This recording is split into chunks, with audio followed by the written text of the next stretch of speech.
Subscribe button को click करी bell icon को ऑन कर दियंतु।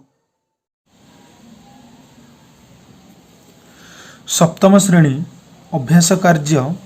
10.2 पिला माने प्रथम प्रश्न देइछि गोटिए वृत्तर व्यास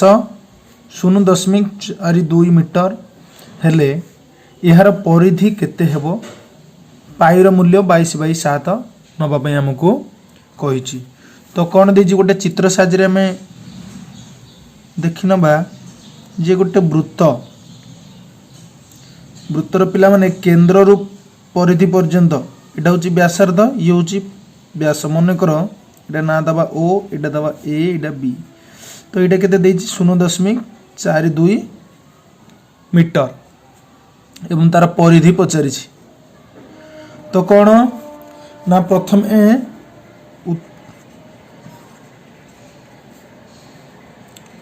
वृत्तर व्यास को पिला माने डी बोली कहते symbol diameter equal to 0.42 meter पिला माने मीटर को हमें सेंटीमीटर करबा तो गोटे मीटर इक्वल टू 100 सेमी तो 0.42 मीटर इक्वल टू केते 42 सेमी आसीबो गुणी दबा तो केते आसिला 42 तो देइछि हम कोन यार कोन काटिबा परिधि तो वृत्तर परिधि परिधि कुल कोन पाई डी तार सूत्र परिधि सूत्र बा आमे कोन करथि 2 पाई आर बोली परिधि सूत्र जदी अर्थात दीटा आर माने पिला माने डी पाई को पाई माने ये आर ये भी आर बा रेडियस बा व्यासार्ध ये व्यास तो कोन पाई डी आर सूत्र होची तो कोन पाई रो मूल्य कोन देइची 22/7 डी रो मूल्य 42 सेंटीमीटर। तो कौन करा हबो ना कटे दबा 7 के 7 700 को 42 6 दुगुणे 12 2 रेखियानली 1 6 दुगुणे 12 1 13 सेंटीमीटर। वर्तमान आको हमें कौन करबा मीटर देइछि ना हमको मीटर कन्वर्ट करबा मीटर कन्वर्ट करले कोन एटा गुणी थिले एटा हरि दबा बा 132 को 100 रे हरले कोन आछिबो 1.3 मीटर ये हूँ यार उत्तर।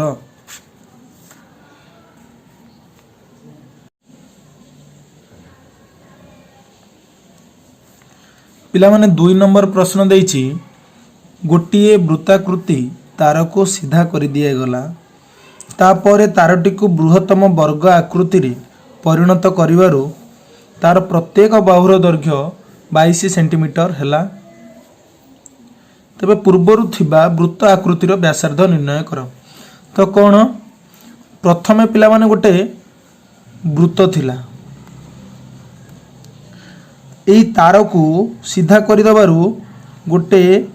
बृहत्तम वर्गचित्र हैला जार की दैर्घ्य मन कर एटा एबीसीडी ना दे देबे जार की दैर्घ्य होला 22 सेंटीमीटर ओके। तो पूर्वर थिबा वृत्त आकृतिर व्यासार्ध निर्णय कर जो पूर्वर वृत्त थिला जाको सीधा करिकि आमे एक वर्गचित्र तयारी करले तबे ए वृत्तर व्यासार्ध केते हमको प्रश्न पचारिछि। तो प्रथमे कोन देइछि ना उत्तर वर्गचित्र वर्गक्षेत्र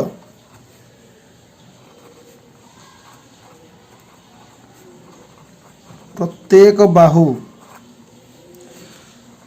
रो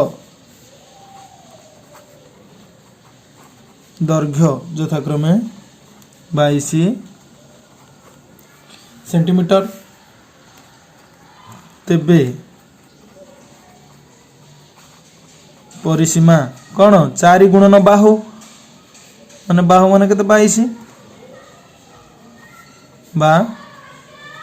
88 सेंटीमीटर आसिला पिला माने परिसीमा 88 सेंटीमीटर आसिला माने कोन सही वृत्तर परिधि ही 88 सेंटीमीटर देयरफॉर वृत्तर परिधि 88 सेंटीमीटर आसिला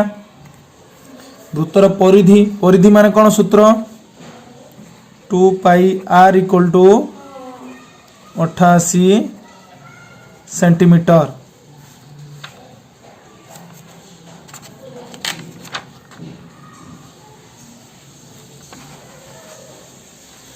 सेंटीमीटर 2 के 2 रहा पाई मूल्य 22/7 आर मूल्य देनी आमको आर मूल्य आनिबा बा व्यासार्ध आनिबा इक्वल टू 88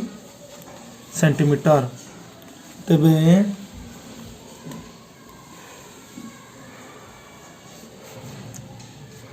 डे गुणी दबा 2 2 4 2 2 4 R equal to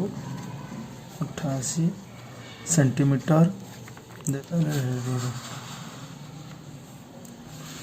are equal to कौन 44/7 सेकेंड जीव हरी आर पटू गले कौन ना हरटा लब को जीव हरी एवं लबटा हर को आसब हरी 44 के 44 44 दुगुणे 88 एवं 2 7 14 सेंटीमीटर आसिला आमर उत्तर व्यासार्ध आर इक्वल टू व्यासार्ध ये होची व्यासार्ध आमर प्रश्न उत्तर होची 14 सेंटीमीटर ओके पिला माने 3 नंबर प्रश्न गोटे 14 सेमी व्यासार्ध विशिष्ट वृत्ताकृति विशिष्ट कार्डबोर्ड को काटी दुईटी अर्धवृत्त रे परिणत करागला दुईटी अर्धवृत्त धार रे लेस लगाइबा पाई केते लेस आवश्यक हो तो पिला माने कोन ना गोटे 14 सेमी व्यासार्ध विशिष्ट गोटे वृत्त को मैं अंकन करूची ओके ये 14 सेमी व्यासार्ध विशिष्ट गोटे वृत्त को काटिकी दुईटी अर्धवृत्त रे परिणत करागला कौन हाँ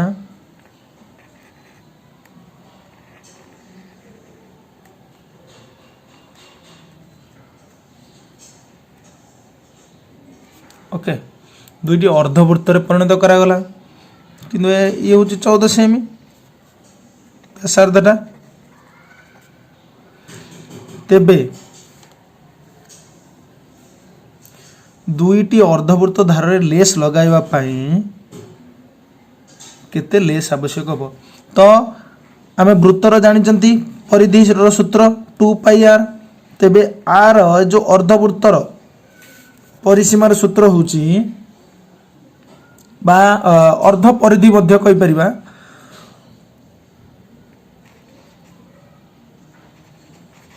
अर्ध वृत्तर परिसीमा तार सूत्र कौन पिला माने देख पूराटा 2 पाई आर थिला पूरा वृत्तटा ये होबो खाली पाई आर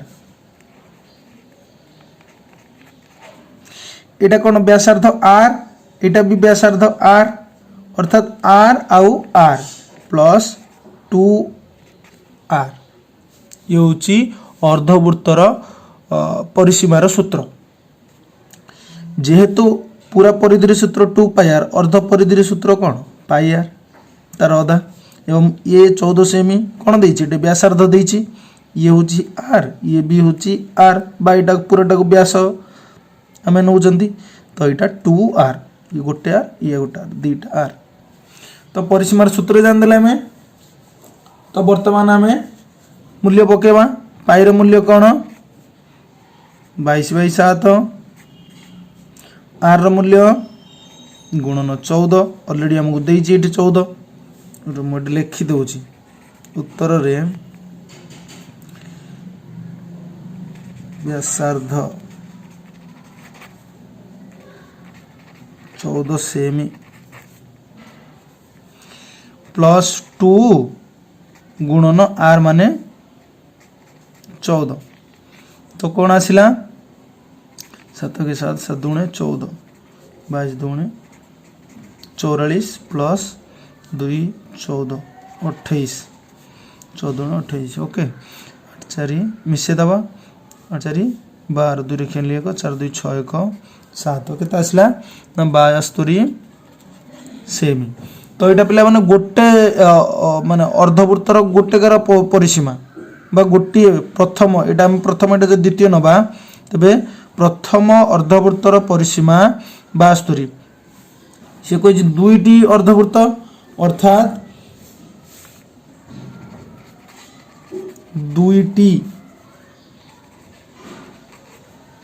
अर्धवृत्तर परिसीमा रो समष्टि तो केते 72 प्लस एटा भी 72 आसीबो कारण मूल्य तो गोटे ना सेमी 72 144 सेमी तो दुईटी जाक अर्धवृत्तर परिसीमा परिसीमा केते 144 सेंटीमीटर आसिला तापर देइछि हमर कोन ना लेस लगाया पई केते लेस आवश्यक तेणु केते लेस आवश्यक 144 सेमी लेस आवश्यक एटा होछि हमर आंसर।